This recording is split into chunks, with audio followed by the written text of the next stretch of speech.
마음의 지성소에 간직해야 할 보배라는 제목을 함께 은혜를 나누고자 합니다. 사람이 귀중한 것은 깊은 장롱 속에 보물함에 고이 간직해 놓고 있습니다. 그런데 하나님께서도 그러셨습니다.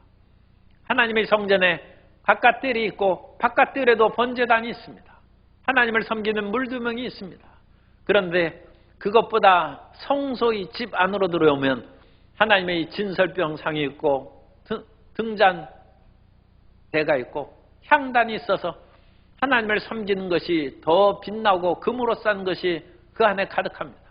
그러나 성소의 안쪽에 가면 다시 휘장이 가로막혀 그 안에 지극히 거룩한 장소, 지성소가 따로 마련되어 있습니다. 그리고 그 지성소 안에도 여러 가지 기물이 있습니다만 지성소에 하나님께서 앉으시는 언약궤의 그 자리 안에는 세 가지 보배를 두었는데 그 보배를 영원토록 이스라엘 백성들은 간직하고 기억하라고 했습니다. 오늘 이 보배가 우리 마음의 지성소에 있는 보배입니다. 우리가 세상이 어렵고 힘든 일이 다가올 때 우리 마음의 가장 깊은 곳에 무엇이 있는지 우리가 살펴봄으로써 우리가 가진 보배를 통하여 이 어려움을 넉넉히 극복하고 하나님을 잘 섬기는 하나님의 자녀로 우뚝 설 수 있게 되시기를 주님의 이름으로 축복합니다. 첫째로 하나님의 지성소에는 금 항아리에 넣은 만나가 들어있습니다. 그래서 이 금 항아리에 만나를 넣어둔 것입니다. 금 항아리만 해도 얼마나 귀한 그런 그릇입니까? 그런데 그 안에 만나를 넣어둘었다는 것은 금 항아리보다 더 귀한 것이 그 안에 있다는 것이고 그것이 곧 만나인 것입니다. 이 만나는 하나님께서 주신 신령한 음식이기 때문에 그와 같이 금보다도 귀한 것입니다. 고린도전서 10장 3절 이하에 보면 다 같은 신령한 음식을 먹으며 다 같은 신령한 음료를 마셨으니 이는 그들을 따르는 신령한 반석으로부터 마셨음에 그 반석은 곧 그리스도시라. 신령한 음식이라는 것은 만나를 말하고 신령한 음료는 반석에서 나온 물을 말하는 것입니다. 그래서 하나님께서는 광야에 나온 이스라엘 백성들에게 하늘의 만나를 먹이시고 그리스도의 반석에서 물이 나와서 갈급한 심령을 채워주신 것입니다. 이 만나는 어떻게 생겼는지 성경의 출애굽기 16장 31절에 이하에서 설명하고 있습니다. 이스라엘 족속이 그 이름을 만나라 하였으며 가시같이 희고 맛은 꿀 섞은 과자 같았더라. 모세가 이르되 야훼께서 이같이 명령하시기를 이것을 오멜에 채워서 너희의 대대 후손을 위하여 간수하라. 이는 내가 너희를 애굽 땅에서 인도하여 낼 때 광야에서 너희에게 먹인 양식을 그들에게 보이기 위함이니라 하셨다 하고 또 모세가 아론에게 이르되 항아리를 가져다가 그 속에 만나 한 오멜을 담아 야훼 앞에 두어 너희 대대로 간수하라고 말씀하셨습니다. 만나는 가시는 고수풀인데 이 고수의 씨앗입니다. 그 씨앗같이 생겼다는 거예요. 흰색인데 그 씨앗이니까 조그만하죠. 그런데 그걸 먹으면 꿀 섞은 과자같이 아주 단맛이 난 그것이 만납니다. 이스라엘 백성들이 광야에 나와서 보니까 씨앗을 뿌릴 수도 없고 추수하여 거둘 수도 없습니다. 먹을 양식이 가져온 것을 다 떨어지면 먹고 살 길이 막막한 것입니다. 그런데 하나님께서는 이스라엘 백성들을 이끌어내셨을 뿐만 아니라 그들에게 일용할 양식을 주셨습니다. 그래서 매일매일 만나를 내려주시고 광야에서 어찌 물이 있겠습니까? 그 메마른 땅에서 샘물이 터져나오게 하셔서 이스라엘 백성들을 마시게 하심으로 가란 목을 죽이게 하시고 그들을 살게 하셨습니다. 이처럼 하나님께서는 값없이 돈 없이 우리에게 일용할 양식을 주시고 채워주신 하나님이십니다. 입을 만드신 하나님께서 어찌 우리 입에 먹을 것을 넣어주시지 않겠습니까? 하나님께서는 우리를 채우시고 복을 주시는 하나님이신 줄 믿습니다. 이사야 55장 1절 이하에 보면 오호라 너희 모든 목마른 자들아 물로 나오라. 돈 없는 자도 오라. 너희는 와서 사 먹되 돈 없이 값없이 와서 포도주와 젖을 사라. 너희가 어찌하여 양식이 아닌 것을 위하여 은을 달아주며 배부르게 하지 못할 것을 위하여 수고하느냐. 내게 듣고 들을지어다. 그리하면 너희가 좋은 것을 먹을 것이며 너희 자신들이 기름진 것으로 즐거움을 얻으리라. 주님께서는 우리에게 입을 만드시고 소와 위장을 만드시고 소장, 작은 창자, 큰 창자를 만드시고 우리의 모든 것을 소화시킬 수 하셨으므로 우리에게 먹을 것을 채워주실 줄 믿습니다. 그러므로 하나님께 나와 그 말씀을 듣고 들으면 하나님께서는 일용할 양식을 주십니다. 심지어 이스라엘 백성들이 광야에서 하나님께 불순종하고 죄를 범했을 때도 하나님께서는 만나를 그치지 않았습니다. 이 패역한 족속들이 광야 40년 동안 다 죽었는데도 불구하고 하나님께서는 그들에게 양식을, 만나를 끊지 않고 그들에게 주셨고, 만나가 끊어진 것은 이스라엘 백성들이 젖과 꿀을 가나안 땅으로 들어가서 그 땅에서의 소산물을 먹을 때 만나가 그쳤다고 말씀합니다. 하나님께서는 끝까지 우리를 돌보아 주신 분입니다. 그러므로 예수님께서는 우리에게 말씀하십니다. 수고하고 무거운 짐진 자들아 다 내게로 오라. 내가 너희를 쉬게 하리라 말씀하셨습니다. 예수님께서 이 땅에 오신 것은 우리로 생명을 얻되 풍성히 얻게 하려 오셨다고 요한복음 10장 10절에서 말씀합니다.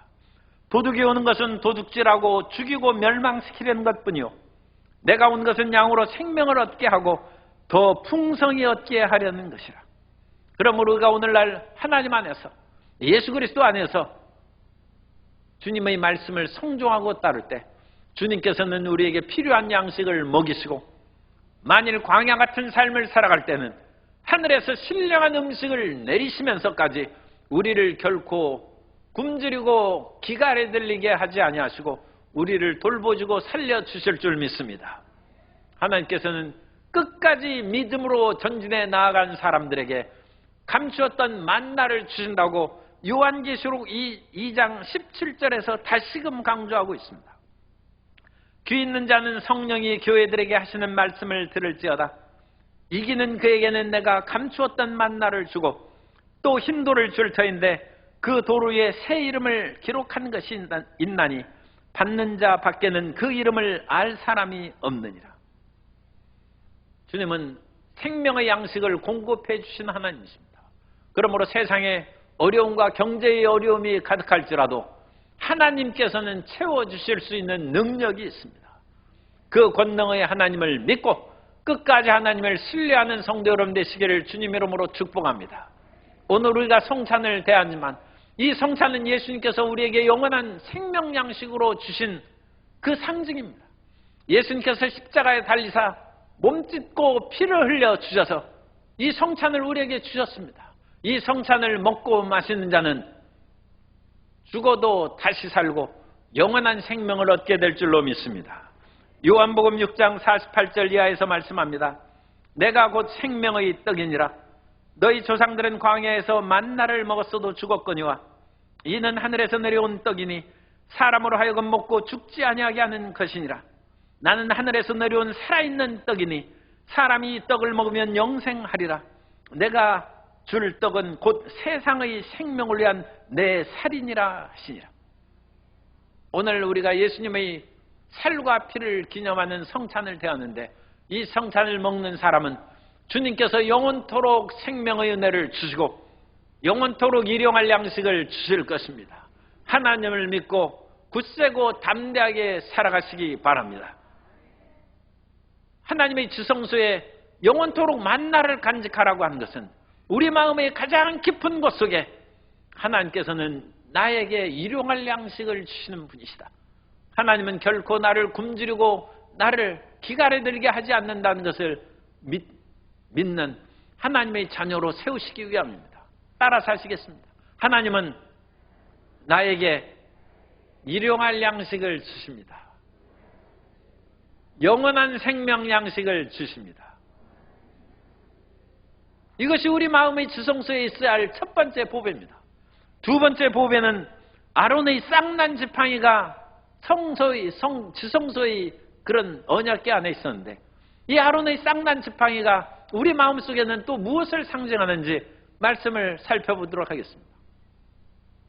모세가 이스라엘 백성들을 이끌고 광야에 나왔는데 이스라엘 백성들이 광야에 나와 보니까 이 생활하는 것이 보통 불편한 게 아니에요.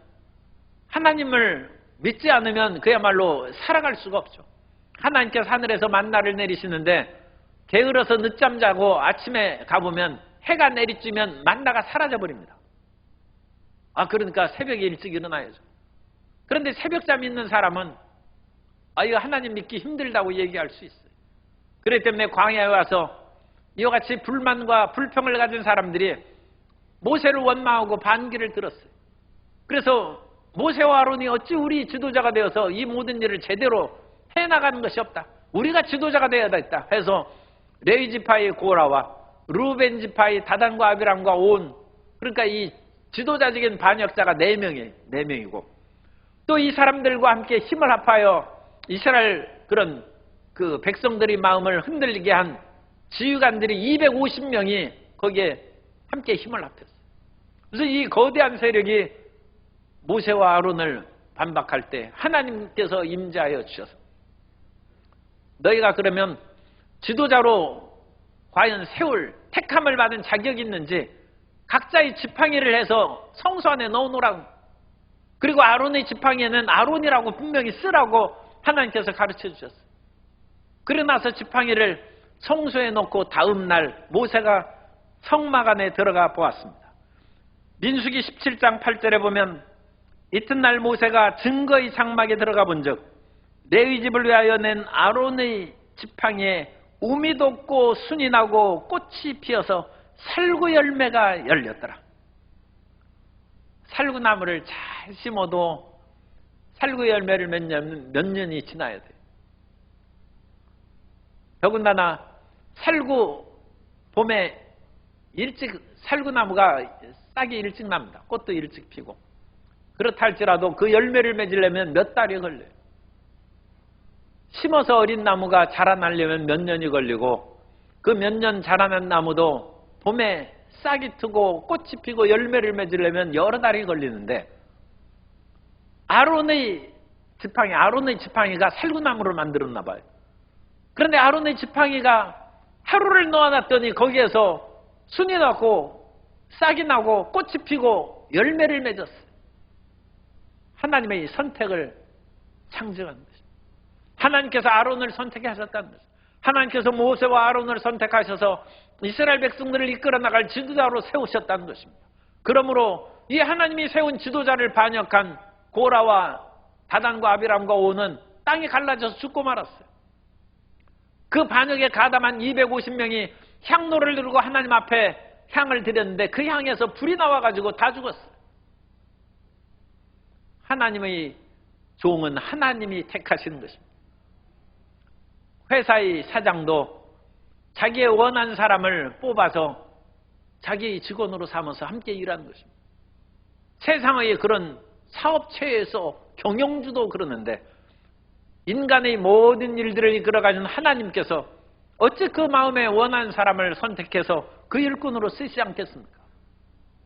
그러므로 하나님께서 이 지팡이를 통하여 하나님의 일꾼은 하나님이 선택한다는 것을 분명히 기억하라는 것입니다. 오늘날 우리는 예수 그리스도 안에서 하나님이 선택한 자녀인 줄 믿습니다. 우리 모든 자녀들, 모든 성도님들은 하나님께서 예수님 안에서 사랑하여 택한 자녀들인 것입니다. 하나님께서 나를 택하셨다는 것을 어찌 믿을 수 있습니까? 성경 말씀을 통하여 믿는 것입니다. 로마서 10장 9절 이하에 보면 내가 만일 내 입으로 예수를 주로 시인하며 또 하나님께서 그를 죽은 자 가운데서 살리신 것을 내 마음에 믿으면 구원을 받으리라. 사람이 마음으로 믿어 의에 이르고 입으로 시인하여 구원에 이르느니라. 2000년 전에 이스라엘 이 먼 땅에 오늘날 비행기로 빨리 가도 10시간 걸려요. 그 먼 곳에 있는 그 지역에서 예수님이 2000년 전에 나를 위하여 십자가에서 피 흘려 죽으셨다는 것이 어찌 믿어지겠습니까? 그런데 그것이 믿어지고 예수님의 십자가를 보면 눈물이 나오는 것은 성령께서 우리 마음 가운데 깨우침을 주셨다는 것이고 하나님께서 우리를 선택하셨다는 증거인 것입니다. 예수님을 아무리 우리가 믿으라고 전도해도 믿지 않는 사람들이 있습니다. 그런데 예수님을 주라고 시인하고 하나님을 아버지라고 부를 수 있는 것은 하나님이 우리를 선택하셔서 메마른 우리 마음에 싹이 돋고 꽃이 피고 그리스도를 아는 열매를 맺은 것입니다. 이와 같이 예수 그리스도를 아는 열매를 맺게 해주신 하나님께 감사 영광을 돌리는 성도 여러분 되시기 바랍니다. 하나님 어찌하여 이와 같이 이 위대한 계시의 영을 우리에게 허락하셔서 하나님 아버지를 알게 하시고 예수 그리스도를 믿게 해주셨습니까? 참으로 감사합니다. 아론의 지팡이가 싹이 난 것보다 더 위대한 기적이 우리가 예수님을 믿고 예수님을 그리스도로 섬기는 것임을 깨달으시기 바랍니다. 그러므로 우리는 택함받은 사람입니다. 우리는 하나님의 선택받은 택하신 족속이요 왕같은 제사장이요 거룩한 나라요 그의 소유된 자녀인 것입니다. 그러므로 우리는 예수 그리스도로 말미암아 이 세상을 담대히 살아나갈 수 있습니다. 주님께서 나를 선택하셨는데 하나님께서 선택하고 뽑아준 사람을 어찌 버리시겠습니까? 우리는 이 세상 안에서 살아가는 이 세상이 하나님의 기업입니다. 그런데 이 세상 안에서 우리가 취직이 됐어요. 하나님께서 택하고 하나님께서 임명하는 직분을 주셔서 일꾼으로 삼으신 것입니다. 그러므로 이 세상에 살아갈 수 있는 모든 길을 끝까지 지키시고 인도하여 주실 줄 믿습니다. 뿐만 아니라 아론의 지팡이는 이스라엘 백성들을 인도하는 지팡이입니다. 모세의 지팡이도 마찬가지입니다. 모세가 이스라엘 백성들을 그 지팡이로 인도했습니다. 그 지팡이를 짚고 인도하여 나아갈 때 이스라엘 백성들이 애굽에서 처음 나왔을 때 앞에 창이라는 홍해 바다가 가로막혀 있었어요. 그때 모세가 지팡이를 홍해 바다 위에 들매 홍해 바다가 갈라지고 이스라엘 백성들이 그 홍해 바다를 건너서 마른 땅같이 광야로 지나갔다고 말씀합니다. 우리 앞에 어떤 난관이 있습니까? 어떤 어려움이 있습니까? 우리를 택한 믿음의 지팡이를 내어 뻗으시기 바랍니다. 그 지팡이를 내어 뻗을 때 홍해가 갈라질 것이고 여리고성이 무너질 줄로 믿습니다. 하나님께서는 오늘날 모세의 지팡이와 같은 성령의 지팡이를 우리에게 주셨습니다. 우리가 예수님을 믿으면 그리스도의 성령이 우리에게 임하신 것입니다. 내가 그와 같이 너를 버려두지 아니하고 다시 너에게 오리라 약속하신 예수님께서 때가 되매 성령으로 오늘날 우리에게 임하신 것입니다. 오늘 우리 모든 심령에 성령님이 계신 줄 믿습니다. 모든 성도님들은 항상 성령님을 인정하고 환영하고 모셔드리고 의지하며 살아가게 되시기 바랍니다. 그런데 성령이 임하시면 너희가 권능을 받는다고 했어요. 성령이 임하시면 너희가 권능을 받고 예루살렘과 온 유대와 사마리아와 땅끝까지 이르러 내 증인이 된다고 했었는데 성령이 임하시면 권능, 두나미스, 헬라어로 두나미스인데 이 두나미스에 나온 영어가 다이나마이트입니다. 다이나마이트가 파괴적인 일도 하긴 하지만 장애물을 깨뜨리는데 아주 좋은 능력이 있습니다. 우리가 길을 낼 때 앞에 커다란 바위가 있어요. 다이나마이트로 그것을 폭발시키면 탄탄대로가 열리는 것입니다. 우리 앞에 길이 가로막혀 있을 때 성령의 권능으로 성령의 두나미스, 성령의 다이나마이트로 앞길의 장애물을 깨트려버리고 탄탄대로로 전진해 나아가는 성도님 되시기를 주님 이름으로 축복합니다. 주님께서는 우리의 갈 길을 모세의 지팡이, 아론의 지팡이처럼 인도하여 주시고 성령께서 인도해 주시는 것입니다. 뿐만 아니라 그 길을 가다가 장애물이 있으면 그것을 깨뜨려 버려서 평지를 만드시고 넓은 길을 만들어 주셔서 우리가 그 길을 잘 걸어갈 수 있도록 우리를 인도해 주십니다. 지금 세계 경제가 어렵고 국내 경제가 어렵고 고금리, 고물가, 고환율로 그야말로 여러 가지 어려움이 가득하고 젊은 사람들은 영끌로 힘을 모아서 집을 샀는데 집값이 뚝뚝 떨어지고 그러니까 이 빚덩이 저절로 앉아서 빚을 지는 마음의 비탄과 좌절이 가득하다고 뉴스에 보도가 났어요. 그러나 젊은이들은 희망을 가져야 됩니다. 어디에서 희망을 얻을 수 있습니까? 하나님이 우리의 자원입니다. 예수님께서 우리를 선택하셨고 예수님께서 우리에게 권능의 지팡이 성령을 주셨습니다. 그러므로 항상 성령의 능력과 지혜로서 이 어려운 국내 경제, 가정 경제를 극복하고 승리하는 삶을 살게 되시기를 예수님 이름으로 축원합니다. 이것이 우리가 마음 깊이 생각해야 될 두 번째 보배. 따라서서 나에게는 성령의 지팡이가 있습니다. 나에게는 권능이 있습니다. 나는 승리할 수 있습니다. 이것이 두 번째 마음에 깊이 생각할 보배인 것입니다. 세 번째 우리에게 주신 보배는 언약의 두 돌판입니다. 세 번째 보배는 언약의 두 돌판에 대해서 우리가 살펴보면 하나님께서 그 두 돌판을 지성소에 깊이 언약궤 안에 간직해 놓으라고 했습니다. 이 두 돌판은 하나님께서 모세에게 써주신 언약의 두 돌판입니다. 출애굽기 34장 28절 이하에 보면 모세가 야훼와 함께 40일 40야를 거기 있으면서 떡도 먹지 아니하였고 물도 마시지 아니하였으며 야훼께서는 언약의 말씀 곧 십계명을 그 판들에 하셨더라.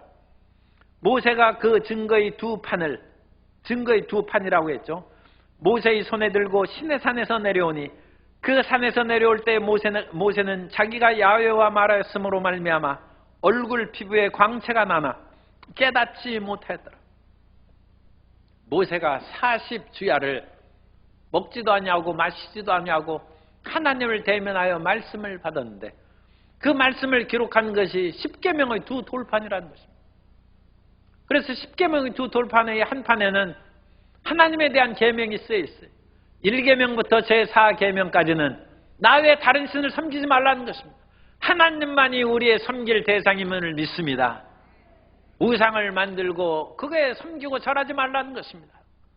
세 번째는 하나님의 야훼 이름을 망령되이 일컫지 말라는 것이고, 네 번째는 하나님과의 만남의 예배드리는 약속 시간인 안식일을 거룩하게 하고 그 하나님과의 만나는 약속 시간을 딴 데 허비하고 사용하지 말라는 것입니다.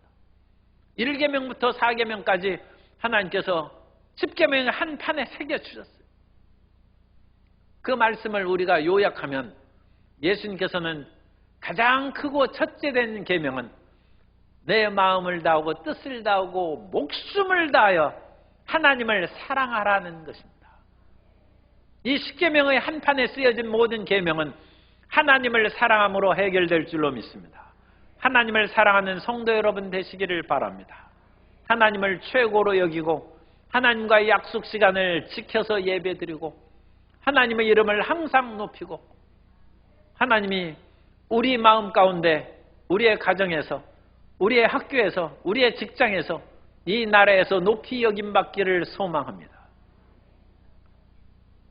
교과서가 많은 사람들이 잘 모르는 사이에 이 초등학교 이 교과서들이 바뀌었는데 이 교과서에 자유민주에 대한 그런 내용이 많이 사라져버리고 모호하게 됐다는 거죠. 그런데 그 가운데 또 중요하게 삭제되고 교과서에 사라진 부분이 기독교의 그런 공헌이나 기독교가 얼마나 이 나라의 건국과 민족의 발전에 우리가 3.1 만세운동할 때도 기독교인들이 주축이 되어서 그것을 행하는 것입니다. 그런 것들에 대한 언급이 많이 사라졌다는 거예요. 6.25 전쟁이 일어나서 낙동강 전선이 무너지려고 하는 그때 부산에서 모여서 기독교인들이 하나님의 은혜를 간구했고 유엔이 사실 상당히 무기력한 그런 유엔으로 오늘날 나와 있습니다만 1950년에는 16개국의 군인들을 파병하는 놀라운 일을 행했어요. 그때 이 나라의 백성들이 부르짖어 기도하고 자유민주를 수호하고 이 땅에 평화를 가져올 수 있도록 기도한 것입니다. 오늘날 기독교가 하나님을 경외함으로써 얼마나 큰 혜택을 이 사회에 주는지 그런 것들을 교과서에서 장려해야 되는데 그런 부분들이 많이 삭제되어 오늘날 예수님 믿는 그 젊은 세대들이 많이 줄어들고 어린 자녀들이 하나님을 경외하는 것을 자랑스럽게 여기지 않냐고 하나님을 경외하는 것을 오히려 피하고 감추는 그런 일이 생길 수 있다는 것입니다. 오늘 우리는 하나님께서 우리에게 주신 언약의 돌판, 하나님을 마음을 다하고 뜻을 다하고 목숨을 다하여 사랑하라는 것을 마음에 새겨야 될 줄로 믿습니다. 또 다른 한 판, 10계명의 다른 돌판이 5계명부터 10계명까지 다른 돌판에 새겨졌는데 그것은 내 부모를 공경하라는 것입니다. 살인하지 말고, 간음하지 말고, 도둑질하지 말고, 거짓 증거하지 말고, 내 이웃의 것을 탐내지 말라는 것입니다. 5계명부터 10계명까지 그 모든 말씀을 예수님께서는 간략하게 우리에게 가르쳐 주셨습니다. 내 이웃을 내 몸과 같이 사랑하라는 것입니다. 이웃을 내 몸과 같이 사랑하는 사람이 남의 물건 도둑질하겠습니까? 살인하겠습니까? 간음하겠습니까? 다른 사람을 함정에 빠뜨리려고 거짓 증거하겠습니까? 우리가 이웃을 사랑하는 사람으로 살아가야 됩니다. 오늘날 교육은 자기 중심으로 살아가는 것을 가르치고 있습니다. 그러나 성경은 너도 사랑하지만 내 이웃을 내 몸과 같이 사랑함으로써 함께 살아가는 것을 성경이 가르치고 있습니다. 오늘 우리는 그것을 마음에 새겨야 됩니다. 오늘 우리는 자라는 어른들도 이웃을 그와 같이 사랑해야 되고, 특히 초등학교, 중학교 자라나는 세대에 있어서는 옆에 있는 친구가 내 몸과 같이 소중한 사람이라는 것을 생각하면서 함께 어울려 상생과 공생으로 살아가는 자녀들이 되어야 될 줄로 믿습니다. 이것이 이 사회를 평화롭게 하고 앞으로 이 세상을 따뜻하게 만드는 것입니다. 다른 사람을 자기를 살리기 위해서 짓밟고 죽이는 세상에 결국은 자기도 희생자가 될 수 있는 것입니다. 오늘 우리가 하나님을 사랑하고 이웃을 사랑하는 이 언약의 두 돌판을 마음에 깊이 담아놓고 살아갈 때 올해보다 내년이 더 발전할 것이고 내후년이 더 소망 있는 해가 될 것입니다. 그러나 우리가 우리 주변에 있는 사람들을 짓밟고 억누르는 것이면 내년 내후년에 소망이 있을 수 없어요. 더 세상은 살벌해지고 포악해질 것입니다. 우리는 사랑함으로 이웃을 받아들이고 포용하며 살아가야 될 줄 믿습니다. 우리는 10계명의 언약 두 돌판뿐만 아니라 창세기로부터 요한계시록에 나오는 모든 그런 말씀을 마음에 새겨서 기억해야 됩니다. 이 세상을 살아갈 때 우리의 살아갈 수 있는 길을 안내해 주시는 것은 하나님의 말씀입니다. 시편 119편 105절에 보면 이와 같이 말씀하고 있습니다. 주의 말씀은 내 발의 등이요 내 길의 빛이니이다. 주의 의로운 규례들을 지키기로 맹세하고 굳게 정하였나이다. 따라서 하시겠습니다. 주의 말씀이 내 발의 등이면 내 길의 빛입니다. 오늘날 살기가 어렵죠. 앞이 어둡습니다. 세상 사람들은 이 빛이 어디에 있을까 낙심하고 좌절하고 그야말로 쓰러집니다. 그러나 우리 크리스찬들에게는 희망이 있는 것은 하나님의 말씀이 우리 발의 등불입니다. 우리 발이 디딜 때를 여기가 함정인지 어디인지 하나님의 말씀이 등불이 되어서 발 디딜 곳을 비춰주심으로 우리는 안전하게 걸어갈 줄로 믿습니다. 우리의 길이 깜깜하고 어둡다 할지라도 하나님의 말씀이 있으면 그 길에 빛이 있는 것입니다. 오늘날 도시에 산 사람들은 어두운 밤에 빛의 고마움을 잘 모릅니다. 그런데 이 광주에서 벗어나서 저 시골로 가면 이 전남 시골로만 가도 가로등이 없는 데가 있어요. 그 깜깜한데 차를 몰고 가는 것도 두려워요. 아니 차는 속도가 있는데 그 불빛이 비치는 것이 한계가 있지 않습니까? 그러므로 이 좁은 길을 깜깜한 속에서는 운전하기도 힘들어요. 그런데 세계의 수많은 곳이 우리나라는 빛이 많은 나라고 등불 많고 가로등 많은 나라입니다. 제가 그래도 적지 않은 세계의 곳곳을 가봤는데 밤이 되면 그야말로 빛이 하나, 등불이 하나도 없는 그런 지역이 많이 있습니다. 그런 나라들이 부식이 있어요. 오늘 우리 인생을 살아갈 때 그야말로 그런 절체절명의 위기 속에 살아가는 그런 경우가 많이 있어요.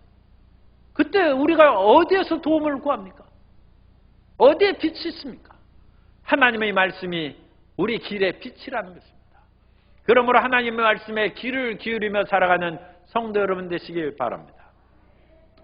지난 6월에 2022년 6월에 세계적인 투자의 귀재 워린 버핏과의 점심 식사 약속의 티켓을 $1,900만 달러에 경매했다는 그 보도가 나왔어요.